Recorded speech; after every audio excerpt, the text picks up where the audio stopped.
നമസ്കാരം. Better ദുനിയയുടെ the focus journey എന്ന സെഗ്മെന്റിലേക്ക് ഏവർക്കും സ്വാഗതം. ഇന്ന് ഞാൻ ദ ഫോക്കസ് ജേർണിയിലൂടെ നിങ്ങൾക്ക് പരിചയപ്പെടുത്താൻ പോകുന്നത് കൊച്ചിയിൽ തീരെ മുഖവരകൾ ആവശ്യമില്ലാത്ത ഒരു വ്യക്തിത്വത്തിനുടമ. 2018 കാലഘട്ടത്തിൽ കേരളത്തിൽ പ്രളയം നേരിട്ടപ്പോഴും തുടർന്ന് 2019, 2020 കാലഘട്ടങ്ങളിൽ കൊച്ചിയെ കൊറോണ വല്ലാതെ പിടിപെട്ടപ്പോഴും അവസാനത്തെ രോഗി സൗഖ്യമാകുന്ന ആ ദിവസം വരെ കിച്ചൺ ചലിപ്പിച്ച 5000-ഓളം പേരുടെ വിശപ്പ് മാറ്റിയ ഒരു വലിയ മനുഷ്യനും ഒരു കൂട്ടം ആൾക്കാരും.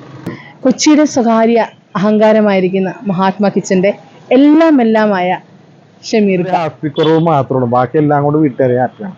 പാട്ടിയായിരിക്കുന്ന ഒരു പെൺകുട്ടി മൂകമായിട്ടിരിക്കണം, പറ്റുന്ന കാര്യങ്ങൾ ഏറ്റെടുക്കും. മെയിനായിട്ട് ഏറ്റെടുത്ത് നടത്തിക്കൊണ്ട് പോകുന്ന ഭക്ഷണക്കാരിൽ നിന്ന് ഒരുപാട് നമുക്കൊന്നും ഒരു അനുഭവം ശരിക്കും നേരിൽ വന്നിട്ടുണ്ട്.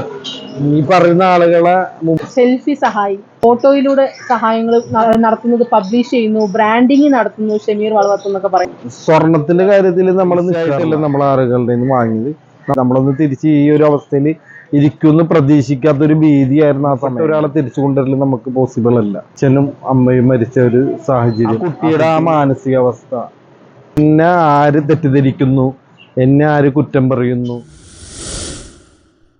നമ്മളിപ്പം കേരളം നേരിട്ട വലിയ പ്രതിസന്ധിയിൽ കൊച്ചിയുടെ സ്നേഹം വിളമ്പാൻ അദ്ദേഹവും അദ്ദേഹത്തിന്റെ കൂട്ടാളികളും വയനാട് പോയി 9 ദിവസത്തിനടുത്ത് വയനാട്ടിൽ നിന്ന് അവർക്ക് വേണ്ട ഫുഡ് ഉണ്ടാക്കി കൊടുത്ത് അവരുടെ ഒപ്പം കൊച്ചിയുടെ സ്നേഹം പങ്കുവെച്ച് തിരികെ നമ്മുടെ കൊച്ചിയിലെത്തി നിങ്ങളുടെ മുൻപിലേക്ക് വളരെ സ്നേഹത്തോടെയും വളരെ പ്രൗഡായിട്ടും ഞാൻ പ്രസന്റ് ചെയ്യാണ് mister Shameer Valavath. Welcome to the show. നമസ്കാരം. ഇപ്പൊ നിലവിലത്തെ സിറ്റുവേഷനിൽ നമുക്ക് തുടങ്ങാം. അതായത് നമ്മുടെ കേരളം കണ്ട ഏറ്റവും വലിയൊരു ദുരന്തമാണ് വയനാട് സംഭവിച്ചത്. അപ്പൊ ആ ഒരു ദുരന്തത്തില് ഇവിടുന്ന് ഷമീർക്കയുടെ ഒപ്പമുള്ള കൂട്ടാളികളും കൂടെ ചെന്ന് അവിടെ കൊച്ചിയുടെ സ്നേഹം വിളമ്പി അല്ലെ? അതിന് ഉള്ളൊരു ഫീലിംഗ് അല്ലെ, എങ്ങനെ അവിടത്തേക്ക് എത്തിപ്പെട്ടു എന്നുള്ളതൊന്ന്. ടി വി തുറക്കുമ്പോഴും പത്രം നോക്കുമ്പോഴും ആ വയനാടിന്റെ ഭീകരമായിട്ടുള്ള ആ സിറ്റുവേഷൻ കണ്ടപ്പോൾ മാനസികമായിട്ട് കൊച്ചിക്കാരനായ നമുക്ക് ഇവിടെ നിൽക്കാൻ പറ്റാത്തൊരു സാഹചര്യമായിരുന്നു. ഉടനെ അവിടെയുള്ള ആളുകളുമായി ബന്ധപ്പെട്ട് എന്താണ് ആവശ്യം എന്ന് ചോദിച്ചു. അതിനുശേഷം അവിടുത്തെ കളക്ടറേറ്റിൽ നിന്ന് എന്നെ വിളിച്ചിരുന്നു. അവിടെ ഒരു കിച്ചൺ തുടങ്ങാനുള്ള സജ്ജീകരണങ്ങൾ ചെയ്യാൻ പറ്റുമെന്ന് ചോദിച്ചു. അങ്ങനെ ഞാൻ എൻ്റെ കൂട്ടാളികളെയും വിളിച്ചിരുത്തി ഉടനെ തന്നെ ഇവിടുന്ന് അങ്ങോട്ട് പോകാനുള്ള ഒരു തയ്യാറെടുപ്പായിരുന്നു. എന്തായാലും എല്ലാവരും വിളിച്ച വെളിപ്പാട് എല്ലാവരും എത്തുകയും നമ്മൾ നിമിഷ നേരം കൊണ്ട് തന്നെ ഇവിടുന്ന് 2 കാറുകളിലായി 9 ആളാണ് ഇവിടുന്ന് ആദ്യമേ വയനാട്ടിലേക്ക് പോകുന്നത്. നേരെ അവിടെ ചെല്ലുമ്പോൾ അവിടുത്തെ സ്ഥിതിവിശേഷം, പോകുന്ന വഴികളുടെ വിശേഷങ്ങളെല്ലാം വളരെ എന്താ പറയുന്ന മനസ്സിനെ നൊമ്പരപ്പെടുത്തുന്ന ഒരു കാഴ്ചകളാണ്. എല്ലാവരും ഉറ്റവരും നഷ്ടപ്പെട്ട ഒരുപാട് ആളുകളുടെ ആ ക്യാമ്പിലേക്ക് നമ്മൾ കയറി ചെല്ലുന്നത്. എന്തായാലും അവിടെ ചെന്നപ്പോൾ ആ സിറ്റുവേഷനുകളെ നമുക്ക് നല്ല രീതിയിൽ കൈകാര്യം ചെയ്യാൻ കൊച്ചി എന്നുള്ള നാട്ടിൽ വളർന്നത് കൊണ്ട് തന്നെ ഒരുപാട് പ്രത്യേകിച്ച് മട്ടാഞ്ചേരിക്കാരുടെ ആ ഒരു സ്നേഹം നമുക്ക് അവർക്ക് നൽകാൻ സാധിച്ചു. വളരെ ഹാപ്പി ആയിട്ട് തന്നെ, വളരെ സന്തോഷപരമായിട്ട് തന്നെ അവർക്ക് സ്നേഹം കൊണ്ടുള്ള ഭക്ഷണങ്ങൾ നമ്മൾക്ക് ഉണ്ടാക്കി കൊടുക്കാൻ സാധിച്ചു അവിടെ ചെന്നതിന് ശേഷം. എന്തായാലും അവരുടെ ആ വിഷമത്തിലും അവരുടെ ആ പ്രയാസത്തിലും ആ ഒരു നേരത്തെ സ്വാദിഷ്ടമായ ഭക്ഷണം കഴിക്കുവാനുള്ളൊരു സാഹചര്യം നമ്മളിലൂടെ ഉണ്ടായാൽ സർവീശ്വരനോട് ഞാൻ പ്രാർത്ഥിക്കുകയാണ് അങ്ങനെ ഒരു അവസരം അവർക്കൊരു താങ്ങാകുവാൻ ഞങ്ങൾക്ക് സാധിച്ചതില്ല.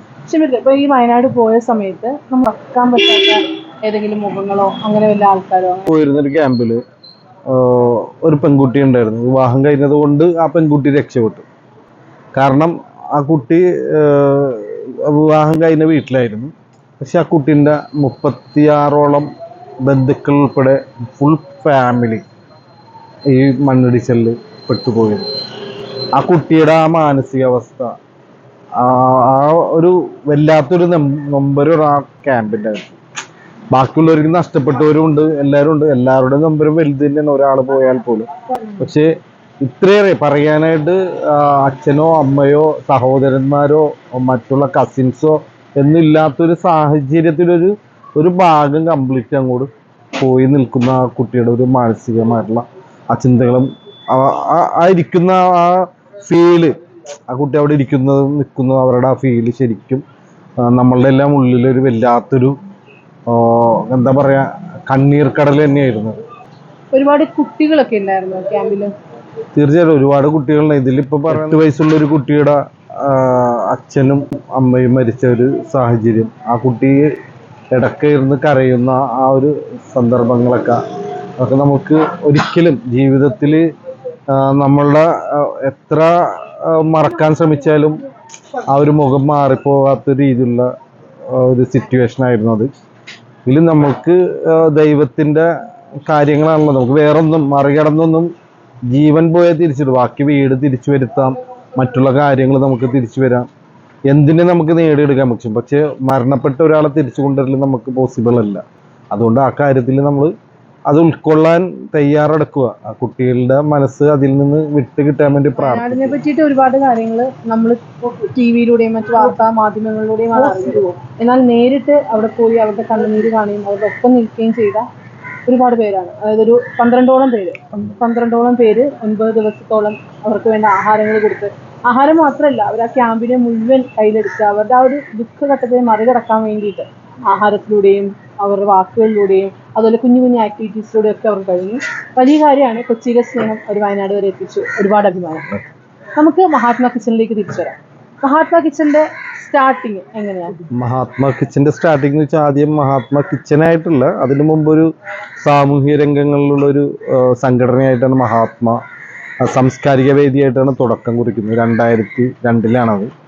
അവിടെ നിന്ന് മനുഷ്യന്റെ അവകാശങ്ങൾ സംരക്ഷിക്കപ്പെടേണ്ട രീതിയിലുള്ള കാര്യങ്ങൾക്ക് ചോദ്യം ചെയ്യുകയും അതിനു വേണ്ടി പരിശ്രമിക്കുകയും അതിന്റെ പരമായിട്ടുള്ള കുറേയേറെ സമരങ്ങൾ മഹാത്മാ സാംസ്കാരിക വേദിയുടെ കീഴിൽ നടത്തിയിട്ടുണ്ട്. കുറേ പ്രളയം മുതലാണ് ഇതൊരു ചാരിറ്റി ലെവലിലേക്ക് മാറാൻ തുടങ്ങിയത്.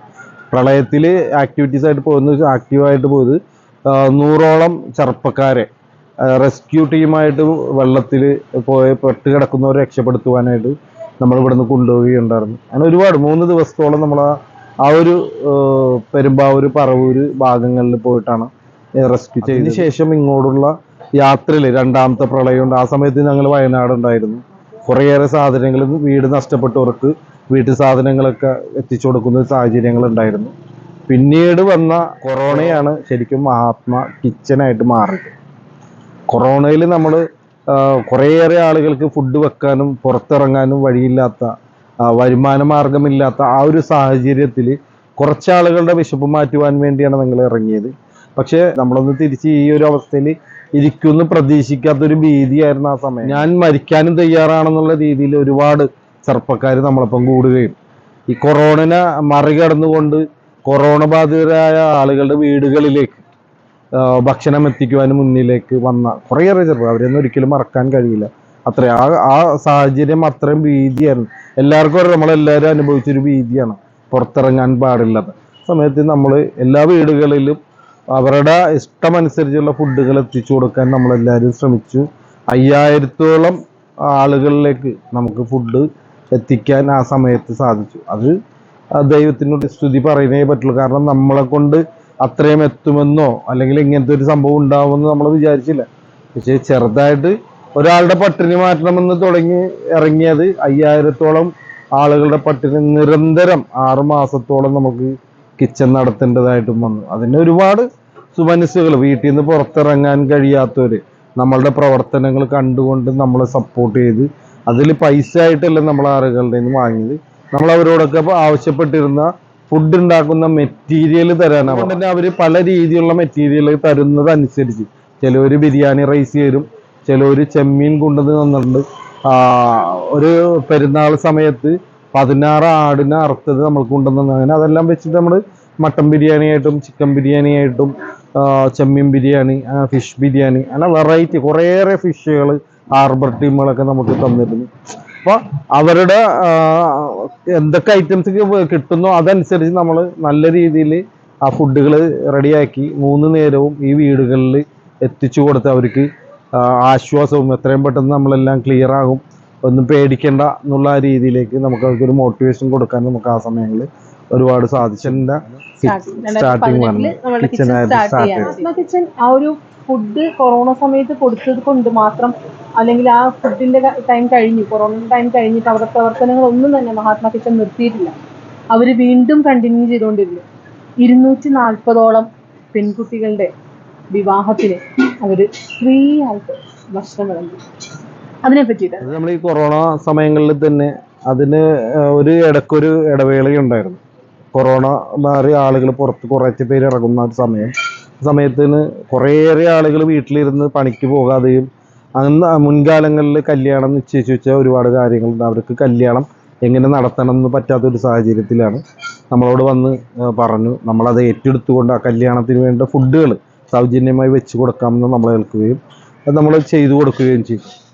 അതിനുശേഷം നമ്മൾ പുറത്ത് ഇങ്ങനെ കല്യാണത്തിന് ചോറ് വെച്ച് ഒരേ കാര്യങ്ങൾ ചെയ്യുമ്പോഴും അതിൻ്റെ അറിവ് കിട്ടുന്നതനുസരിച്ച് ആളുകൾ നമ്മളെ അടുത്തേക്ക് കൂടി വരികയാണ്.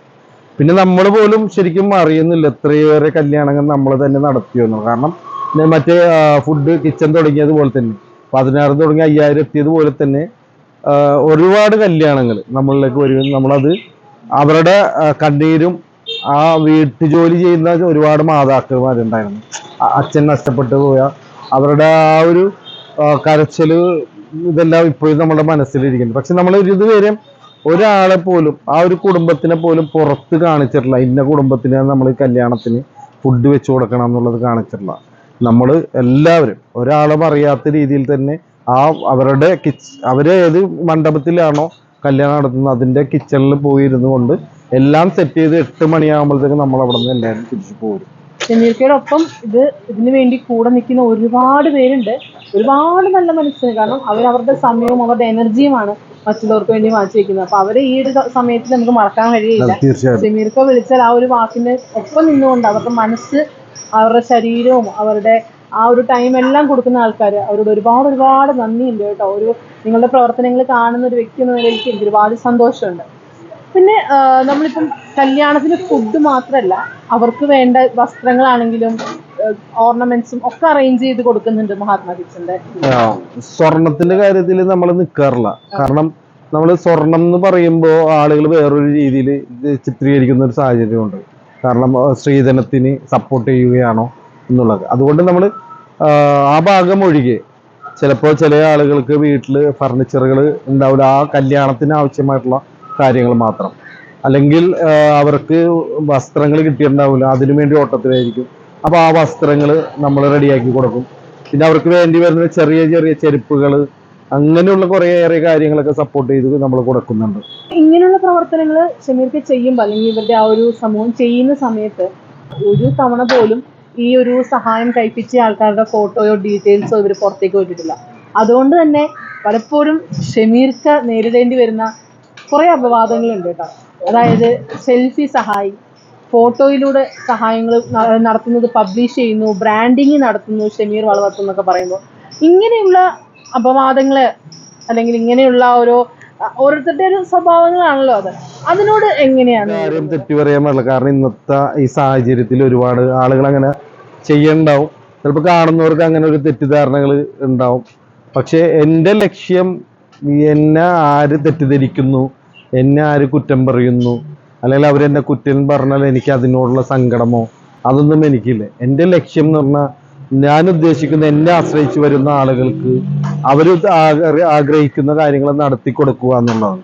അതിനുവേണ്ടി ഞാൻ എൻ്റെ കയ്യിലുള്ള സമ്പത്തും കാര്യങ്ങളൊന്നും എൻ്റെ കയ്യിലില്ല അവർക്ക് നടത്തി കൊടുക്കാൻ. മറിച്ച് മറ്റുള്ളവരിൽ ചോദിച്ചുകൊണ്ട് ഞാൻ ഈ കാര്യങ്ങൾ നടത്തുമ്പോൾ എന്നെ വിറ്റുകൊണ്ട് ഈ പറയുന്ന ആളുകളെ മുമ്പിൽ ഞാൻ തന്നെ അഭിനയിച്ചും ഞാൻ തന്നെ കാണിച്ചും ഞാൻ ചെയ്യുന്ന ഒരേ കാര്യങ്ങളും എൻ്റെ ഫേസ്ബുക്കിലൂടെ ഞാൻ മറ്റുള്ള ഒരാളെ കൊണ്ട് പോലും പോസ്റ്റ് ചെയ്യിക്കാറില്ല. സത്യത്തിൽ ഞാൻ എൻ്റെ ഫേസ്ബുക്കിൽ തന്നെ ചെയ്തിട്ട് ഞാൻ ഇന്ന ദിവസം ഇന്നത് ചെയ്തു, ഇന്ന കാര്യങ്ങൾ ചെയ്യുന്നുണ്ട്, ആ ഫോട്ടോകൾ ഉൾപ്പെടെ ഇട്ടുകൊണ്ട് പുറമെ കാണിക്കും, എന്നെ സഹായിക്കുന്നവർക്ക് ഇട്ടുകൊടുക്കും. അപ്പോൾ അവരുടെ അതിൻ്റെ ജെന്യൂനിറ്റി മനസ്സിലാക്കുമെന്നാണ് എൻ്റെ വിശ്വാസം. എനിക്ക് നേരിട്ട് ഒരു അനുഭവം ഇതുപോലെ പറയുന്ന ഒരു അനുഭവം ഉണ്ടായിട്ടില്ല. പല സുഹൃത്തുക്കൾ വയ്യാൻ ചിലവരിങ്ങനെ പറയുന്നുണ്ടെന്നൊക്കെ പറഞ്ഞു. പക്ഷെ അത് പറഞ്ഞാലും എനിക്ക് അവരോടും പരിഭവവും ഇല്ല, പിണക്കമില്ല. കാരണം എനിക്ക് സന്തോഷം മാത്രമേ ഉള്ളൂ. നല്ല കാര്യമല്ല. കാരണം ഷമീർക്ക് അങ്ങനെ ഇടുന്നത് കൊണ്ടാണ് ഇന്നിപ്പോ ഞാൻ അറിഞ്ഞത്. എന്റെ ഷമീർക്ക് എന്നൊരു വ്യക്തിനെ ഇന്ന് എനിക്ക് ഇവിടെ പരിചയപ്പെടുത്താൻ കഴിയുന്നത് അങ്ങനെ ഷമീർക്ക് ചെയ്ത പ്രവർത്തനങ്ങൾ നമ്മൾ അറിയുന്നത് കൊണ്ടാണ്. അങ്ങനെ അറിഞ്ഞത് കൊണ്ടാണ് ഇന്ന് 241 വിവാഹം നടത്താനായിട്ട് പോകുന്നത് അല്ലെ. അപ്പൊ ഇതെല്ലാം നടത്തുന്നത് നമ്മൾ ഒരുപക്ഷെ അറിയിക്കുമ്പോഴാണ് അർഹതപ്പെട്ടവരിലേക്ക് വീണ്ടും എത്താനും ഒക്കെ നമുക്ക് കുറച്ചുകൂടി എളുപ്പമാണ് നിങ്ങളിലേക്ക് എത്താൻ. കാരണം ഒരുപാട് സ്ഥലങ്ങളിൽ കയറി ഇറങ്ങി നടന്ന് അവരുടെ ആവശ്യങ്ങൾ നടക്കാതിരിക്കുമ്പോൾ ഷമീർക്കനെ പോലൊരു ആളുടെ അടുത്തേക്ക് എത്താനായിട്ട് കുറച്ചും കൂടി എളുപ്പമാണ്. അപ്പൊ ഈ അതിനെയൊക്കെ വരുന്ന അപവാദങ്ങളെ ആ ഒരു ലെവലിൽ തന്നെ നമുക്ക് തള്ളിവിടാമെന്നേ പറയാനുള്ളൂ. ഇപ്പോൾ നമ്മള് മഹാത്മാ കിഷൻ പറഞ്ഞു, അതുപോലെ തന്നെ നമ്മളുടെ ഈ ഒരു കല്യാണം നടത്തുന്ന കാര്യങ്ങള് ഇതെല്ലാം പറഞ്ഞു. അപ്പൊ ഈ ഒരു പ്രവർത്തനങ്ങളുടെ ഇടയിൽ മറക്കാൻ പറ്റാത്ത ഒരു അനുഭവം ഉണ്ടായതായിട്ട് അങ്ങനെ എന്തെങ്കിലും ഉണ്ടോ? കല്യാണത്തിന്റെ രീതിയിലാണെങ്കിൽ നമ്മൾ ഒരുപാട് കല്യാണങ്ങൾ നടത്തി കൊടുക്കാറുണ്ട്. ആ കല്യാണത്തിന്റെ ഇടയിൽ ഒരു മറക്കാൻ പറ്റാത്ത ഒരു അനുഭവം എന്ന് വെച്ചിട്ടുണ്ടെങ്കിൽ, നമ്മൾ ഏറ്റെടുത്തൊരു കല്യാണത്തിന്റെ ആ ഫുഡും കാര്യങ്ങളും കൊടുക്കുവാനായിട്ട് ആ ആ വീട് സന്ദർശിക്കുവാനായിട്ട് ഞാൻ നമ്മളെ സുഹൃത്തുക്കളെ വിട്ടിരുന്നു. പരമാവധി ഞാൻ ചെല്ലാറില്ല ആ വീടുകളിലേക്ക്. അപ്പൊ സുഹൃത്തുക്കളെ വിട്ട് അന്വേഷിച്ചപ്പോൾ ആ വീടിന്റെ സിറ്റുവേഷൻ ഭയങ്കര മോശമായിരുന്നു. കാരണം വാതിലില്ലാത്തതും വീട്ടിൽ കയറി ചെന്നാൽ ഇരിക്കാൻ ഒരു ചെയറില്ലാത്തതും, ആകെ 2 ചെയറും നിലത്ത് പായ് വിരിച്ച് കിടക്കുന്ന ഒരു സാഹചര്യമായിരുന്നു. അവിടെ അച്ഛനും അമ്മയും തളർന്നു കിടക്കുന്ന ഒരു റൂമുമാണ് നമ്മൾ കണ്ടത്. അതുകൊണ്ട് തന്നെ ആ ഒരു സ്ഥിതിവിശേഷത്തിൽ നമ്മൾ അവർക്ക് കുറെ കാര്യങ്ങൾ ചെയ്തു കൊടുത്ത് അവരെ ഹാപ്പിയാക്കി, വാതിലുകളും ഫർണിച്ചറുകളും ഉൾപ്പെടുന്ന എല്ലാം സെറ്റ് ചെയ്ത് കല്യാണ തലേന്ന് നമ്മൾ ഫുഡ് വെക്കാവുന്ന ഐറ്റംസുമായിട്ട് പോകുമ്പോൾ ഉള്ളൊരു വിവരം ആ കല്യാണ ചെക്കൻ ആക്സിഡന്റ് ആവുക എന്നുള്ള രീതിയിലാണ്. അത്രയും യാതനകൾ അനുഭവിക്കുന്ന ആ കുടുംബത്തിന് ആ കല്യാണ മുഹൂർത്തത്തിന്റെ അന്ന് ആ ഒരു സിറ്റുവേഷൻ നേരിടേണ്ടി വന്ന സമയം നമ്മൾ ഉൾപ്പെടും, നമ്മളും അതിൻ്റെ ഒരു ഭാഗമാക്കി ആ കുടുംബത്തിന്റെ ഒരു അംഗമായിട്ടാണ് നമ്മളെല്ലാവരും കൂടി ചെല്ലണം. പക്ഷെ അതൊരു വല്ലാത്തൊരു നൊമ്പരം തന്നെയാണ്, മറക്കാൻ പറ്റാത്തൊരു നൊമ്പരം തന്നെയാണ്. അതുപോലെ ഷമീർക്ക ഇപ്പം ഈ ഒരു പ്രവർത്തനങ്ങൾ ഇപ്പൊ കൊണ്ടു നടക്കുന്നത് ഏത് പ്രായത്തിലാണ് ഇങ്ങനെയൊരു എനിക്ക് സൊസൈറ്റിക്ക് വേണ്ടിയിട്ട് ഒരു കമ്മിറ്റ്മെന്റ് ഉണ്ട് എന്ന് മനസ്സിലാക്കിയും ആ ഒരു പ്രവർത്തനങ്ങൾ തുടങ്ങുകയും ചെയ്ത് ഏത് പ്രായത്തിൽ? ഞാൻ എൻ്റെ അറിവിൽ ഞാൻ ആദ്യം എൻ്റെ ഒരു 17ാമത്തെ വയസ്സിൽ എൻ്റെ അയൽവക്കത്തുള്ള ഒരു പെൺകുട്ടി, അതും ഈ പറഞ്ഞതുപോലെ വാപ്പയും മരിച്ചു പോയതാണ്. ആ ഒരു കുട്ടിക്ക് വേണ്ടിയാണ് ആദ്യമായിട്ട് ഞാൻ മറ്റുള്ളവരുടെ അടുത്തേക്ക് ഇറങ്ങുന്നത്. ആ ഒരു കുട്ടീനെ കല്യാണം കഴിച്ചു വിടാൻ ആരും തയ്യാറാകാത്തൊരു സാഹചര്യത്തിൽ ഞാനും എൻ്റെ പരിസരത്തുള്ള കുറച്ച് ആളുകളും കൂടി ആ കുട്ടിക്ക് വേണ്ടി പലവരും അടുത്തും പോകുകയും എല്ലാവരും വളരെ നല്ല രീതിയിൽ തന്നെ നമ്മളോട് സഹകരിക്കുകയും നമുക്ക് നല്ല രീതിയിൽ ആ കല്യാണം നടത്തി കൊടുക്കാൻ സാധിച്ചു. വളരെ ഇന്നും ആ ഒരു സന്തോഷം മനസ്സിൽ അത് ഓർക്കുമ്പോഴും കാരണം നമ്മൾക്ക് അന്ന് ആ സമയത്ത് മുതൽ അത് ചെയ്യാൻ പറ്റിയത് ഇന്ന് 240 കല്യാണം വരെ നടത്തി കൊടുക്കാൻ സാധിച്ചപ്പോൾ അത് കണക്ട് ചെയ്ത് നോക്കുമ്പോഴേക്ക് അങ്ങനെ ആ സമയത്തും എനിക്കത് ചെയ്യാൻ പറ്റിയല്ലോ എന്നുള്ളതാണ്. ഇപ്പൊ ഷമീർക്കയുടെ മുഖം ഒരുപാട് പേരുടെ മനസ്സിലുണ്ട്. അതായത് അവരുടെ ഒരു സങ്കടഘട്ടത്തില് അല്ലെങ്കിൽ അവർ കൈത്താങ്ങായിട്ട് അവരൊരു ഇൻസ്പിറേഷൻ ആയിട്ട് ഇപ്പം ഷമീർക്കയുടെ പ്രവർത്തനങ്ങൾ കണ്ട ഒപ്പം കൂടിയ ആൾക്കാരുണ്ട്. ഇവരുടെയൊക്കെ മനസ്സിൽ ഷമീർക്ക എന്നൊരു ഫേസ് ഉണ്ട്. അതേപോലെ ഷമീർക്കയുടെ ഉള്ളിൽ അങ്ങനെ ഒരു മുഖം ഉണ്ടെങ്കിൽ, എന്നെ സ്വാധീനിച്ചൊരു വ്യക്തി അല്ല എന്നെ ഇന്നത്തെ ഞാനാക്കിയ ഒരു വ്യക്തി എന്ന് തോന്നുന്നൊരു വ്യക്തി ഉണ്ടെങ്കിൽ അതാരായിരിക്കും? അത് ചോദിച്ചിട്ടുണ്ടെങ്കിൽ ശരിക്കും പറഞ്ഞാൽ എൻ്റെ ചെറുപ്രായങ്ങളിൽ തന്നെ ഞാൻ ശരിക്കും വർക്കിന് ഇറങ്ങിയ ഒരാളാണ്. പല വർക്കുകളും ഞാൻ ചെയ്തിട്ടുണ്ട്. ഇപ്പോൾ ആളുകൾക്ക് കണ്ടാലും അത് മനസ്സിലാക്കാൻ അങ്ങനത്തെ ഒരാളാണെന്ന്. പക്ഷേ ഒരു തൊഴിലാളികളുടെ വേദന അറിഞ്ഞിട്ടുള്ള ഒരാളാണ്. കൽപ്പണി മുതൽ ചായക്കട ഉൾപ്പെടെ വണ്ടി തള്ളിക്കൊണ്ട് പോകുന്നതും ലോഡ് ഇറക്കാനും അങ്ങനെ ഒരുപാട് ചെറിയ ചെറിയ വർക്കുകളിൽ എടുക്കുകയും വീടിന് താങ്ങായിട്ട് അന്ന് എന്നെ അങ്ങനെ പ്രാപ്തനാക്കിയത് എൻ്റെ ഫാദറാണ്. ആ സമയം തീർച്ചയായിട്ടും എന്നെ ആ സമയങ്ങളിൽ വർക്കിന് വിടുമ്പോൾ മറ്റുള്ളവർ കുറ്റം പറയുമ്പോഴും പക്ഷെ പുള്ളി പറഞ്ഞില്ല, നീ ഇപ്പോഴേ തന്നെ അത് കാര്യങ്ങൾക്ക് പോകണം, എന്നാലും ഉത്തരവാദിത്വം ഉണ്ടാവുള്ളൂ. അങ്ങനെ പോയിരുന്ന എന്നെ ആ 16ാം വയസ്സിൽ ഐലൻഡിൽ കൊണ്ടുപോയിട്ട് ലോഡിങ് അൺലോഡിങ്, അതായത് കട്ടിച്ചാക്കിൻ്റെ ചുമട് പണിക്ക് വരെ എന്നെ ആ സമയത്ത് കൊണ്ട് 16ാം വയസ്സിൽ കൊണ്ടുപോയി എൻ്റെ തലയിൽ ചാക്ക് വെച്ച് തന്നതും എൻ്റെ ഫാദറാണ്. ആ സമയം മുതൽ ഞാൻ മറ്റുള്ളവർ കുറ്റം പറഞ്ഞാലും ഇന്ന് ഞാൻ ആലോചിക്കുമ്പോൾ എനിക്ക് ആ സമയം മുതൽ എന്ത് വർക്കും ചെയ്യാൻ കഴിയും എന്നുള്ളൊരു പ്രാപ്തനാക്കി എൻ്റെ ഫാദർ എന്നെ മാറ്റിയിട്ടാണ് പോയത്. പുള്ളി പോകുമ്പോൾ എനിക്ക് 22 വയസ്സാകുന്നുള്ളൂ. ആ സമയത്താണ് പുള്ളി മരണപ്പെടുന്നത്. പക്ഷെ അന്ന് മുതൽ എനിക്ക് എന്ത് പണിയെടുക്കാനും അതിനുള്ള കപ്പാസിറ്റി ഉണ്ടെന്നുള്ളത് എൻ്റെ ഉള്ളിൽ തെളിയിച്ചെന്നൊരു വ്യക്തി എൻ്റെ ഫാദറാണ്. അതുപോലെ ഇപ്പം നമ്മൾ പൊതുവേ കേൾക്കുന്ന കാര്യമാണ് ഈ സഹായങ്ങൾ നമ്മളിൽ നിന്ന് സ്വീകരിച്ച ആൾക്കാർ നാളെ നമ്മൾക്ക് എതിരായി മാറുന്ന സിറ്റുവേഷൻ. അങ്ങനെ ജീവിതത്തിൽ വിഷമിപ്പിച്ച എന്തെങ്കിലും സിറ്റുവേഷൻ ഉണ്ടോ? അല്ല, ഇതിന് ഞാൻ പറയാം, നമ്മള് ഒരു കാര്യം, നമ്മൾ ഏതൊരു ഗ്രന്ഥം വിശ്വസിക്കുമ്പോഴും നമ്മൾക്കറിയാം ആ ഗ്രന്ഥത്തിൽ ദൈവപുത്രന്മാരുണ്ട്. മുഹമ്മദ് നബി സല്ലല്ലാഹു അലൈഹി വസല്ലം പറഞ്ഞ പോലെ തന്നെ യേശു അങ്ങനെ ഒരുപാട് പ്രവാചകന്മാരുടെ കാലഘട്ടത്തിൽ അവർ നന്മയിലേക്ക് നടക്കുമ്പോൾ അവർക്ക് ഒരുപാട് അനുഭവങ്ങൾ ഏർപ്പെട്ടിട്ടുണ്ട്. എന്നുള്ള അനുഭവങ്ങൾ വെച്ച് നോക്കുമ്പോൾ നമുക്കൊന്നും ഒരു അനുഭവം ശരിക്കും നേരിൽ വന്നിട്ടില്ല. ഈ കേൾക്കുന്നൊക്കെ വെറും നിസ്സാര കാര്യങ്ങൾ. കൂടെ നിൽക്കുന്നവരിൽ നിന്ന് ഒരുപാട് ചെറിയ ചെറിയ വിഷയങ്ങൾ, ശരിക്കും വലിയ വിഷയങ്ങളായിരിക്കാം, അനുഭവങ്ങളുണ്ട്. പക്ഷേ ആ ഒരു അനുഭവം ഞാൻ എൻ്റെ എന്താ പറയുന്ന തോൽവിയായിട്ട് ഞാൻ എടുത്തില്ല. മറിച്ച് അവരുടെ അപ്പോഴത്തെ ആ സിറ്റുവേഷനിൽ അവർക്ക് ചിലപ്പോൾ എന്നെ കുറിച്ച് പറഞ്ഞാലോ അല്ലെങ്കിൽ എന്റെ മോശം പറഞ്ഞാലോ അവർക്ക് കിട്ടുന്ന ആ സുഖം അവരുടെ ജീവിതത്തിലൊരു വലിയൊരു നേട്ടമായിരിക്കാം. അപ്പൊ അതും അവർക്കൊരു ഹാപ്പിയാണല്ലോ. ഞാനിപ്പോ ഒരാളെ സഹായിച്ചാലും അവരുടെ മനസ്സ് സന്തോഷിക്കുന്ന, ഒരാളെന്നെ മോശമാക്കി പറഞ്ഞാലും എന്നെ കുറിച്ച് കുറ്റം പറഞ്ഞാലും എനിക്ക് പാര വെച്ചാലും അവനിക്ക് കിട്ടുന്നത് ആ സുഖം. രണ്ടുപേരുടെ ആ സുഖമാണ് ഞാൻ ഇഷ്ടപ്പെടുന്നത്. ഇപ്പോ നമ്മള് ഫുഡിന്റെ പ്രവർത്തനങ്ങൾ ചെയ്യുന്നുണ്ട്, കല്യാണത്തിന് ചെയ്യുന്നുണ്ട്. ഇത് കൂടാതെ മറ്റെന്തൊക്കെ പ്രവർത്തനങ്ങളാണ് മഹാത്മാ കിച്ചൺ ഇപ്പോൾ ചെയ്യുന്നത്? അതുകൂടാതെ നമ്മൾ ചെയ്യുന്ന വെച്ചിട്ടുണ്ടെങ്കിൽ, നമ്മൾ ഫെസ്റ്റിവലുകൾ വരുമ്പോൾ, ഓണം, ക്രിസ്മസ്, റംസാൻ ഒക്കെ വരുമ്പോൾ നമ്മൾ അവർക്ക് അർഹതപ്പെട്ട ഒരുപാട് ആളുകൾക്ക് കിറ്റുകൾ റെഡിയാക്കാം. പലചരക്ക് കിറ്റുകൾ റെഡിയാക്കി വീടുകളിൽ എത്തിച്ചു കൊടുക്കണം. വിളിച്ചു കൂട്ടി കൊടുക്കുന്ന സംഭവം അതിലും ഇല്ല. ഓരോരുത്തരും വീടുകളിൽ എത്തിച്ച് നമ്മളത് കൊടുക്കാറുണ്ട്.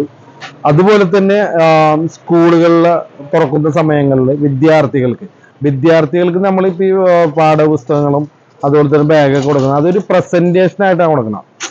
കാരണം അത് അവരുടെ പഠിപ്പിന്റെ, അവരുടെ ഉയർച്ചയ്ക്ക് ഒരു മോട്ടിവേഷനും കൂടി ആ ഒരു സംഭവത്തിന് മാത്രം ആളുകളെല്ലാം വിളിച്ചു കൂട്ടിയിട്ട് നമ്മൾ കാര്യങ്ങൾ ചെയ്തു കൊടുക്കണം. അതുപോലെ തന്നെ നമ്മളുടെ നാടിപ്പം ഒരുപാട് ആശാ വർക്കേഴ്സും പാലിറ്റീവ് കെയറിലെ കുറെ എന്താ പറയുക, കുടുംബത്തിരിക്കുന്ന മാതാക്കന്മാരാണ് ഇന്ന് ഏറ്റവും കൂടുതൽ ആശാ വർക്കറായും പാലിറ്റീവ് കെയർ. അവർക്കൊക്കെ ഒരുപാട് സഹായങ്ങൾ എത്തിച്ചു കൊടുക്കാൻ വേണ്ടി കൂടുതൽ ശ്രമിച്ചിട്ടുണ്ട്. കാരണം അവരൊക്കെ ചെയ്യുന്ന നന്മ നമ്മുടെ നാടിന് ഉപയോഗപ്പെടുന്നുണ്ട്. അങ്ങനെയുള്ളവരെ സപ്പോർട്ട് ചെയ്യാനായിട്ട് കുറെ കാര്യങ്ങൾ ചെയ്തിട്ടുണ്ട്. അതുകൂടാതെ ചെറിയ ചെറിയ മെഡിസിനുകൾ വാങ്ങിക്കൊടുക്കാൻ, 1000-1500 രൂപ വരുന്ന രീതിയിലുള്ള ഒരുപാട് മെഡിസിനുകൾ നമ്മൾ വാങ്ങിക്കൊടുക്കുന്നുണ്ട്. നമ്മുടെ ഒരു ചെറിയൊരു ഗ്രൂപ്പ് നമ്മുടെ സുഹൃത്തുക്കളെ വെച്ച് കൂട്ടിയിട്ട് മാസം 100 രൂപ വെച്ചിട്ട് എല്ലാവരും ഇടും. അത് വെച്ചിട്ട് ഈ മെഡിസിൻ വാങ്ങിക്കൊടുക്കുന്ന കാര്യങ്ങളും നമ്മൾ ഇതിൻ്റെ ഇടയിൽ ചെയ്യുന്നുണ്ട്. അങ്ങനെ പെട്ടെന്ന് കൂടുതൽ കാര്യങ്ങളിലേക്ക് നമുക്ക് ഇറങ്ങി ചെന്നാൽ നമ്മൾ പോകുന്ന വഴികളും ബ്ലോക്കാവും. അതുകൊണ്ട് പറ്റുന്ന കാര്യങ്ങൾ ഏറ്റെടുക്കും. മെയിനായിട്ട് ഏറ്റെടുത്ത് നടത്തിക്കൊണ്ട് പോകുന്ന ഭക്ഷണ കാര്യങ്ങളാണ്. അതിൻ്റെ ഇടയിൽ ഇതെല്ലാം നടക്കുന്നുണ്ട്. പിന്നെ ചില സമയങ്ങളിൽ മാത്രം ഒന്നും നടക്കാൻ പറ്റാത്ത സാഹചര്യങ്ങളും ഉണ്ടായിട്ടുണ്ട്. ഒന്നിലും ഒരു 4-5 കല്യാണത്തിൽ മേലെ ഒരു മാസം വന്ന ദിവസങ്ങളൊക്കെ ഉണ്ട്. എന്നാൽ അവരൊന്നും സങ്കടപ്പെടുത്താതെ അങ്ങനത്തെ കാര്യങ്ങൾ വരുമ്പോൾ ഫുഡ് വെച്ചു കൊടുക്കുന്നത് ഭാഗത്ത് നിന്ന് നമ്മൾ പലചരക്ക് സാധനങ്ങൾ വാങ്ങിക്കൊടുക്കും. മീറ്റും പണ്ടാരിയും നിങ്ങൾ ഒപ്പിക്കണം എന്ന് പറഞ്ഞിട്ട് കൈവിടാറില്ല, അങ്ങനെ ചെയ്തു കൊടുക്കാറ്. ഒരുപാട് ആൾക്കാർ സമീപിക്കാറുണ്ടാവുമല്ലോ ഇപ്പൊ വിവാഹം നടത്തുന്ന കാര്യമായിട്ട് ബന്ധപ്പെട്ടൊക്കെ. എങ്ങനെയാണ് അവരിൽ നിന്നും കൂടുതൽ അർഹതപ്പെട്ടവരെ കണ്ടെത്തുന്നത്? അതിൻ്റെ ഒരു പ്രത്യേകിച്ച് എന്ന് വെച്ചാൽ, നമ്മളിപ്പോൾ കൊച്ചിയിൽ സംബന്ധിച്ചിടത്തോളം ഭൂരിഭാഗം ആളുകളും അർഹരാണ്. പക്ഷെ അവരെ കണ്ടാൽ ആർക്കും തിരിച്ചറിയില്ല. പിന്നെ അതിൽ നമ്മൾ കൂടുതൽ പറയുന്ന വെച്ചാൽ, ഇപ്പം അമ്മമാർ വീട്ടു ജോലിക്ക് പോകുന്നവർ, അവർക്കൊക്കെ അവരുടെ കയ്യിൽ എത്രത്തോളം ഫണ്ട് വരും നമുക്ക് എല്ലാവർക്കും അറിയാം. അങ്ങനെയുള്ള കേസാണ് കൂടുതൽ വരുന്നത്. അപ്പം അതുകൊണ്ട് ജസ്റ്റ് ഒന്ന് അവരെ കുറിച്ച് അന്വേഷിക്കും, കാര്യങ്ങൾ ചെയ്യും. പിന്നെ ഇതിൽ ചില കംപ്ലൈന്റുകൾ ആളുകൾ ചൂണ്ടിക്കാണിച്ചേക്കണത്, ചില കല്യാണങ്ങൾക്ക് പോകുമ്പോൾ സ്റ്റേജ് അലങ്കരിച്ചിട്ടുണ്ടാവും, അല്ലെങ്കിൽ ഈ പെൺകുട്ടീനെ ക്യാമറമാൻ്റെ ഫോട്ടോ എടുക്കുന്നുണ്ടാവും. ഇതിനെക്കുറിച്ചൊക്കെ കുറേ ആളുകൾ പറയാറുണ്ട്. അപ്പം ഞാൻ അതിൽ അവരോട് പറഞ്ഞത്, ചില കൊച്ചി സർക്കിൾ എന്ന് വെച്ചിട്ടുണ്ടെങ്കിൽ ഒരുപാട് ഫ്രണ്ട്സുകളുള്ള, നല്ല ഫ്രണ്ട്സുകളുണ്ട്. ഫ്രണ്ട്സ് എന്ന് പറയുമ്പോൾ അവർ ഒരുപാട് കാര്യങ്ങൾ സഹായിക്കാൻ കപ്പാസിറ്റി ഉള്ള ഫ്രണ്ട്സുകൾ വരുന്നു. അപ്പോൾ ഈ ഫ്രണ്ട്സുകളെല്ലാം കൂടിയിട്ട് ആ കുട്ടിയുടെ കല്യാണത്തിന്റെ ഡെക്കറേഷൻ അവർ ഏറ്റെടുക്കും, ആ കുട്ടീനെ ഒരുക്കുന്ന കാര്യങ്ങൾ അവർ ഏറ്റെടുക്കും. അപ്പൊ അവരുടെ ഒരു രൂപത്തിൽ അവർ ചെയ്യുന്നത് കാണുമ്പോൾ പുറമേ ഉള്ളവർക്ക് അതൊരു ആർഭാടമാണോ എന്നുള്ള തോന്നലൊക്കെ ഉണ്ടാവും. പക്ഷെ അത് നമ്മൾ മനസ്സിലാക്കിയവർത്തോളം അത്രയും ക്ലിയർ അല്ല. ഇതിങ്ങനെ പോകുന്നത് കൊണ്ടാണ്. നമ്മളൊരു മണവാട്ടിയായിരിക്കുന്ന ഒരു പെൺകുട്ടി മൂകമായിട്ടിരിക്കണം, അല്ലെങ്കിൽ ഒരു ഭംഗിയില്ലാതെ ഇരിക്കണം, അല്ലെങ്കിൽ അവരെ കാണുമ്പോൾ ഭയങ്കര പാപ്പരത്വം തോന്നിക്കണം എന്ന് ചിന്തിക്കുന്ന കുറെ ആളുകളുടെ ഒരു തോന്നലായിട്ടാണ് എനിക്കത് തോന്നിയേക്കണം. എങ്കിലും കുറെയൊക്കെ നമ്മൾ ശ്രദ്ധിക്കാറുണ്ട്. നടത്തുന്ന പ്രവർത്തനങ്ങളില് ട്രാൻസ്പെറൻസി നടത്തുന്ന പൈസയുടെ ഇടപാടുകളെ പറ്റിയിട്ടൊക്കെ ആൾക്കാർ എന്തെങ്കിലും ഉന്നയിക്കാറുണ്ടോ? അങ്ങനെ ഒരു ഉന്നയിച്ചാൽ, അങ്ങനെ ഒരു പ്രശ്നം ഉന്നയിച്ചാൽ എത്രത്തോളം ട്രാൻസ്പെറന്റ് ആണ് കാര്യങ്ങൾ? അല്ല, ഏറ്റവും ഇത് ചോദിക്കാൻ പറ്റാത്ത ഏറ്റവും വലിയൊരു ഇഷ്യൂസ് എന്ന് വെച്ചാല്, നമ്മളൊരു സേവിങ് ഇല്ല. നമ്മൾ ആളുകളിൽ നിന്ന് ഫണ്ട് സേവിച്ച് വെക്കുന്ന ഒരു സംഭവമില്ല. നമ്മളൊരു ആവശ്യങ്ങൾ, ഇപ്പൊ ഒരു കല്യാണം വന്നിട്ടുണ്ടെങ്കിൽ ഞാൻ ആളുകളോട് പറയുന്ന, എനിക്ക് ഒരു അരി വരും, അതിനൊരു ലിസ്റ്റ് ഉണ്ട്. ഇത്ര പേർക്ക് ഫുഡ് വെക്കണം. അവരെ വിളിച്ചിട്ട് എനിക്ക് അരി വാങ്ങിത്തരോ, പച്ചക്കറി വാങ്ങിത്തരോ, അല്ലെങ്കിൽ നിങ്ങളെ കൊണ്ടാവുന്ന എന്തെങ്കിലും തരും. ആ ഒരു ലെവലിലാണ് ഞാൻ ഇവരോട് ആവശ്യപ്പെടുന്നത്. ചിലവർ അത് അരിയായിട്ട് തരും, അല്ലെങ്കിൽ പച്ചക്കറിയായിട്ട് തരും, അല്ലെങ്കിൽ അവർ ആ സമയങ്ങളിൽ ആ അരി വാങ്ങാനുള്ള ഫണ്ട് മാത്രമേ പറയുള്ളൂ. അതങ്ങനെ വാങ്ങുന്ന അതുകൊണ്ട് തന്നെ നമുക്ക് കൂടുതൽ കാര്യങ്ങൾ പുറത്ത് കാണിക്കാനുള്ള ഒരു കണക്കോ മറ്റുള്ള കാര്യങ്ങളോ വേണ്ടി വന്നിട്ടില്ല ഇതുവരെ. നമ്മളെല്ലാം ഉണ്ട് എങ്കിലും വേണ്ടി വന്നില്ല. പിന്നെ പോരാത്തത് നമ്മളുടെ 2 ആളുകൾ എൻ്റെ കൂടെ ഉണ്ട്. ഒരു റഫീഖ് ഉസ്മാൻ സേട്ട്, അസീസ് സാക്സൺ. അതിലിപ്പോ ഈ ഫണ്ടിന്റെ കാര്യങ്ങളും ബാങ്കും കാര്യങ്ങളും നോക്കുന്ന റഫീഖ് ഉസ്മാൻ സേട്ടാണ്. പുള്ളി ഒരു അത്യാവശ്യം നല്ല രീതിയിലുള്ള ഒരു ബിസിനസ് ചെയ്യുന്ന, ഒരു എക്സ്പോർട്ടിങ് ചെയ്യുന്ന ഒരാളാണ്. പുള്ളിയെ സംബന്ധിച്ച് പുള്ളിയുടെ കയ്യിൽ നിന്ന് ഫണ്ടുകൾ ഇതിലേക്ക് ഇറക്കി തന്നെ സപ്പോർട്ട് കുറെ ചെയ്യുന്ന ആളാണ്. അപ്പൊ അതുകൊണ്ട് ആ ഭാഗങ്ങളെല്ലാം പുള്ളിയാണ് നോക്കുന്നത്. ഞാൻ പരമാവധി ആളുകളെ നിന്ന് ചോദിക്കുന്നത് എന്താണ് ആവശ്യം. ഒരാൾക്ക് ഗുളിക വേണോ, ആ ചീട്ടിട്ട് അത് വാങ്ങിക്കൊടുക്കോ, അത് ഏത് ഷോപ്പിലാണെന്ന് പറഞ്ഞാൽ അവിടെ ആളെ വിടും. അപ്പൊ ഈ ഒരു സിറ്റുവേഷനാണ് ഞാൻ ഇതുവരെയും എൻ്റെ ചെറിയ ചെറിയ കാര്യങ്ങളിൽ മാത്രം ചിലവർക്ക് എത്താൻ പറ്റാത്തവർ തരുന്ന ഫണ്ടുകൾ മാത്രമേ നാം കൈപ്പറ്റിക്കൊണ്ട് കാര്യങ്ങൾ ഇതുവരെ ചെയ്തിട്ടുള്ളൂ. എന്നാലും എല്ലാ വിവരങ്ങളും നിങ്ങളുടെ കയ്യിലുണ്ട്, ആവശ്യപ്പെട്ടാൽ നമുക്ക് ചെയ്യാൻ പറ്റും. പിന്നെ ഈ ഒരു സാമൂഹിക പ്രവർത്തനം ഇങ്ങനെയുള്ള കാര്യങ്ങൾ നടക്കുന്നതിനൊപ്പം തന്നെ കുടുംബം നോക്കാനായിട്ടുള്ള ഒരു വരുമാനം വേണമല്ലോ. അപ്പൊ ഇതിൽ നിന്നാണ് ഒരിക്കലും നമുക്ക് ചെയ്യാൻ പറ്റുന്ന കാര്യമില്ല. അപ്പൊ എന്താണ് ഷമീർക്കയുടെ ഒരു ഇൻകം സോഴ്സ് ആയിട്ടുള്ളത്? നമ്മളെന്ന് വെച്ചാൽ ഞാനിപ്പോൾ ഒരു ഈവന്റ് മാനേജ്മെന്റ് കമ്പനിയാണ് എനിക്കുള്ളത്. അതിൽ പെറ്റ് ഷോ, ഫ്ലവർ ഷോ എന്നൊക്കെ പറഞ്ഞ കുറേ ഷോസുകൾ നമ്മൾ കണ്ടക്ട് ചെയ്യുന്നുണ്ട്. അതുകൂടാണ്ട് നമ്മളുടെ സുഹൃത്തുക്കൾ ഫ്ലവർ ഷോ, പെറ്റ് ഷോ ചെയ്യുന്ന കുറേ സുഹൃത്തുക്കൾക്ക് സ്റ്റാൾ മാർക്കറ്റിംഗ് ചെയ്തു കൊടുക്കാറുണ്ട്. പിന്നെ ഫ്ലവറുകൾ അറേഞ്ച് ചെയ്ത് കൊടുക്കാറുണ്ട്. അങ്ങനെ കുറേ ഏറെ വർക്കുകൾ ഈ വർക്കുകൾ എനിക്ക് രാവിലെ മുതൽ വൈകിട്ട് വരും പോയി നിന്ന് ചെയ്യുന്ന വർക്കുകളല്ല. ഞാൻ ഏത് സമയത്ത് ഫ്രീ ആയിട്ട് എൻ്റെ ഫോണിലൂടെ ചെയ്യാൻ പറ്റുന്ന കുറേ വർക്കുകളാണ്. അതുകൊണ്ട് തന്നെ ഞാൻ എപ്പോഴും ഓപ്പൺ ഫ്രീ ആയിരിക്കാം. ചില സമയങ്ങളിൽ മാത്രമേ ഞാൻ ഇതിനു വേണ്ടി പല സ്ഥലങ്ങളിലായിട്ട് പോകേണ്ടി വരും. കുറഞ്ഞ സമയങ്ങളിൽ സ്ഥിരമായിട്ടൊരു ഓഫീസിൽ പോയി ഇരിക്കുവാനോ മറ്റുള്ള കാര്യങ്ങളൊന്നും എനിക്കിതുവരെ ചെയ്യേണ്ടി വന്നിട്ടില്ല ഇപ്പോഴത്തെ സാഹചര്യത്തിൽ. അതാണ് എൻ്റെ ഒരു വരുമാനം മാർഗം. അതുകൂടാതെ നമ്മളുടെ ഒരു കുറച്ച് പേരുടെ കൂട്ടായ്മയുടെ ഒരു പച്ചക്കറി കടയിൽ അവരുടെ കൂട്ടത്തിൽ ഞാനുണ്ട്. അതിൻ്റെ ഒരു വരുമാനം അവിടെ നിന്ന് കിട്ടുന്നുണ്ട്. പിന്നെ വീട്ടിൽ തന്നെ സ്വാദിഷ്ടമായ കേക്കുകൾ ഉണ്ടാക്കി കൊടുക്കുന്നുണ്ട് വൈഫ്. പിന്നെ ചെറുകടികൾ ഉണ്ടാക്കി കൊടുക്കുന്നുണ്ട്. ഇപ്പൊ ഒരു ഊണിന്റെ പരിപാടി തുടങ്ങിയത്. അപ്പൊ ഇങ്ങനെയുള്ള കാര്യങ്ങൾ നടക്കുന്നതുകൊണ്ട് വീട് ഹാപ്പിയാണ്. വീട് എന്നെ കിട്ടാത്തൊരു ഹാപ്പി കുറവ് മാത്രമാണ്, ബാക്കി എല്ലാം കൊണ്ട് വീട്ടുകാരെ ഹാപ്പിയാണ്. ഇനിയും എന്തൊക്കെയാണ് മഹാത്മാ കിച്ചന്റെ ഒരു വിഷൻ? മുമ്പിലേക്ക് പോകുമ്പോൾ എന്താണ് വിഷൻ? എന്റെ വിഷൻ എന്ന് വെച്ചിട്ടുണ്ടെങ്കിൽ വലുതാണ്, പക്ഷെ അത് എന്താവുമെന്ന് എനിക്കറിയില്ല. പക്ഷെ അത് മനസ്സിന്റെ അകത്തുള്ളൊരു വിഷനാണ്. ഇപ്പൊ നിലവിൽ ഞാൻ അതിനെക്കുറിച്ച് ചിന്തിക്കാനോ പറയാനോ പുറത്ത് പറയാനോ നടക്കാറില്ല. കാരണം ഇപ്പൊ നിലവിൽ കൊച്ചിയെ സംബന്ധിച്ചിടത്തോളം തൊഴിലുകളെല്ലാം വളരെയേറെ ചുരുങ്ങിക്കൊണ്ടിരിക്കുന്ന ഒരു സാഹചര്യം.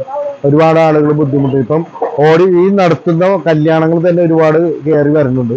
നമ്മളുടെ സഹായിക്കുന്ന സർക്കിൾ വളരെ ചെറുതാണ്. ഈ ചെറിയ സർക്കിളിൽ നിന്നാണ് നമ്മൾ സഹായങ്ങൾ നേടിയിരിക്കുന്നത്. പുറമേലെ ആളുകളോട് കൂടുതൽ ഇറങ്ങിയിട്ട് ഒരു പിരിവും കാര്യങ്ങളൊന്നും ഇല്ലാത്തില്ല. മറിച്ച് അറിയുന്നവരാണ് എന്നെ സഹായിക്കുന്നത്. അതുകൊണ്ട് തന്നെ എനിക്ക് വേറെ വിഷയങ്ങളൊന്നും വന്നില്ല. പക്ഷെ പരിപാടികൾ കൂടി വരുന്നോറും അവരോട് ഇല്ലെന്ന് പറയാനായിട്ടൊരു മടി വരുന്നുണ്ട്. അപ്പൊ അതിനുള്ള ഒരു മാർഗം കണ്ടെത്തണം. എന്തെങ്കിലും അത് കൂടുതൽ നടത്തി കൊടുക്കാവുന്ന മാർഗം കണ്ടെത്തണം. പിന്നെ എന്നെ സഹായിക്കുന്ന ആളുകൾ, ഈ സഹായിക്കുന്നവര് എൻ്റെ കൂടെ അവരുടെ മാൻ പവറും കൂടി തരണമെന്ന് ഞാൻ ആവശ്യപ്പെടാറുണ്ട്. കാരണം നമ്മൾ ഇപ്പൊ ഒരു ഫണ്ട് തന്നുകൊണ്ട് മാത്രം കാര്യങ്ങൾ, അത് അവരുടെ സമയക്കുറവ് കൊണ്ടാണ് അവർ ഫണ്ട് തന്ന് മാറുന്നത്. എങ്കിലും അവർക്കും കൂടി ഈ ഒരു ആക്സിസിൽ പങ്കെടുക്കാൻ അവരുടെ ഒരു സമയവും അവരുടെ ഒരു ഊർജവും നമുക്ക് തരുകയാണെങ്കിൽ ഒന്നും കൂടി അവരും ഹാപ്പിയാണ്. അവർക്കും നാളെ അവരുടെ മക്കളിലൂടെയും ഇത് പകരാൻ പറ്റും. അപ്പൊ ആ ഒരു സാഹചര്യം ഉണ്ടാവണമെന്ന് ഞാൻ ആഗ്രഹിക്കുന്നു അവിടെ. പിന്നെ എൻ്റെ വിഷയനെ കുറിച്ച് ഞാനിപ്പം പറഞ്ഞു. കാരണം വേറൊന്നല്ല, ഞാൻ എൻ്റെ നാട്ടിൽ വളരെയേറെ ബുദ്ധിമുട്ടി നടന്ന് ജീവിക്കുന്ന ഫാമിലികളാണ് കൂടുതൽ. വളരെ കുറഞ്ഞ ആളുകൾക്ക് ഭവനമുള്ളൂ. ഈ ഭവനം പദ്ധതി എൻ്റെ മനസ്സിൻ്റെ ഉള്ളിൽ അറയിലിരിക്കുന്ന ഒരു സാധനം. കാരണം ചെറിയൊരു സാധനമല്ല അത്. അപ്പം അതിനെന്തെങ്കിലും ഒരു സ്കോപ്പ് കണ്ടെത്തിയാൽ തീർച്ചയായിട്ടും ഞാൻ ആദ്യം വെക്കുന്ന ഒരു ആശയം അതായിരിക്കും. ഇതിലൊരാൾക്കും ഭവനമില്ലാത്ത ഒരു സാഹചര്യം ഉണ്ടാകരുത്. എല്ലാവരും സ്വന്തം വീട്ടിൽ അന്തിയുറങ്ങുന്ന ഒരു നിമിഷം കൊച്ചിക്ക് ഉണ്ടാകണമെന്ന് ആഗ്രഹിക്കുന്ന ഒരാളാണ്. ആ വിഷനെ സപ്പോർട്ട് ചെയ്യുന്ന ആരെങ്കിലും ഒക്കെ ഉണ്ടെങ്കിൽ ഷമീർക്കയുടെ ഒപ്പം കൂടെ തീർച്ചയായിട്ടും ഞാൻ ഷമീർക്കയുടെ നമ്പർ ഇതിൽ ചേർക്കാം. അതെ അതെ. അപ്പൊ നിങ്ങൾക്ക് ഇങ്ങനെയുള്ള ജെന്യുവിൻ ആയിട്ടുള്ള കേസുകൾ വരുവാണെങ്കിൽ ഇപ്പൊ വിവാഹം നടത്താനായിട്ട് ഫുഡിന് ഇല്ലാത്ത ആൾക്കാർ, മെഡിസിൻസിന് വേണ്ടി ബുദ്ധിമുട്ടുന്നവർ, ജെന്യുവൻ ആയിട്ടുള്ള കേസുകൾ. കാരണം അവര് ഒരുപാട് പേര് കൂടിയാണ് ഇങ്ങനെയുള്ള നന്മ പ്രവർത്തികൾ ചെയ്യുന്നത്. അപ്പോൾ വളരെ ജെന്യുവനായിട്ടും വളരെ അർഹതപ്പെട്ടവരിലേക്കും ഇത് എത്താൻ വേണ്ടിയിട്ട് ഇതിൽ ഞാൻ ഷമീർക്കയുടെ നമ്പർ ആഡ് ചെയ്യുന്നുണ്ട്. നിങ്ങൾക്ക് നേരിട്ട് വിളിക്കാം. ഷമീർക്കയുടെ വിഷൻ പോലെ ഒരു നാൾ കൊച്ചിയിൽ അങ്ങനെ സ്വന്തം ഭവനത്തിൽ കിടന്നുറങ്ങാനായിട്ട് കഴിയുന്ന ഒരു കൊച്ചി ഉണ്ടാവട്ടെ എന്ന് നമ്മൾ ആഗ്രഹിക്കുകയാണ്. ഇനിയും ഒരുപാട് പേരെ അന്നം മൂട്ടാനും ഒരുപാട് പേർക്ക് കൈത്താങ്ങായിട്ട് നിൽക്കാൻ ഷമീർ വളവത്ത് എന്ന് പറയുന്ന ഒരു വലിയ മനുഷ്യനും ഒപ്പം നിൽക്കുന്ന ഒരുപാട് പേര്, അവരെ നമുക്ക് ഒട്ടും മറക്കാൻ പറ്റും. അപ്പോൾ വീണ്ടും ഈ പ്രവർത്തനങ്ങൾ തുടരാൻ സർവശക്തി എല്ലാ ആയുസ്സും ആരോഗ്യവും തരട്ടെ എന്ന് ആത്മാർത്ഥമായിട്ട് ആഗ്രഹിക്കുകയും പ്രാർത്ഥിക്കുകയും ചെയ്യാണ്. വളരെ നന്ദി. ഇത്രയും തിരക്കുള്ള ഒരു മനുഷ്യനെ കുറച്ച് സമയം ബച്ചതുനിക്ക് വേണ്ടി കിട്ടിയതിൽ ഒരുപാട് നന്ദി, സന്തോഷം. Thank you. എല്ലാവരുടെയും പ്രാർത്ഥനയും സപ്പോർട്ടും എന്നും ഉണ്ടാകണം. എന്നും ഒരു സഹോദരനായിട്ട് നിങ്ങളെ കൂടെ ഞാൻ എന്നും ഉണ്ടാവും. എന്താ ആപത്ത് ഘട്ടത്തിൽ കൂടെ ഉണ്ടാവും. Okay, thank you. തൻ്റെ സ്വപ്നമായ മഹാത്മാ കിച്ചനും ഒപ്പമുള്ള കൂട്ടാളികളെയും ചേർത്ത് പിടിച്ച് ഷമീർ വളവത്ത് എന്ന വലിയ മനുഷ്യൻ നടന്നു നീങ്ങുകയാണ്. തൻ്റെ മുൻപിലെത്തുന്നവർക്ക് ആശ്വാസമാകാൻ, കണ്ണീരൊപ്പാൻ, തന്നാൽ ആവുന്നതൊക്കെയും ചെയ്തു കൊടുക്കാനായിട്ട് ആ വലിയ മനുഷ്യനും ഒരു കൂട്ടം ആൾക്കാരും കൊച്ചിയിൽ റെഡിയാണ്. എല്ലാവിധ ഭാവുകങ്ങളും മഹാത്മാ കിച്ചനും ഷമീർ വളവത്തിനും.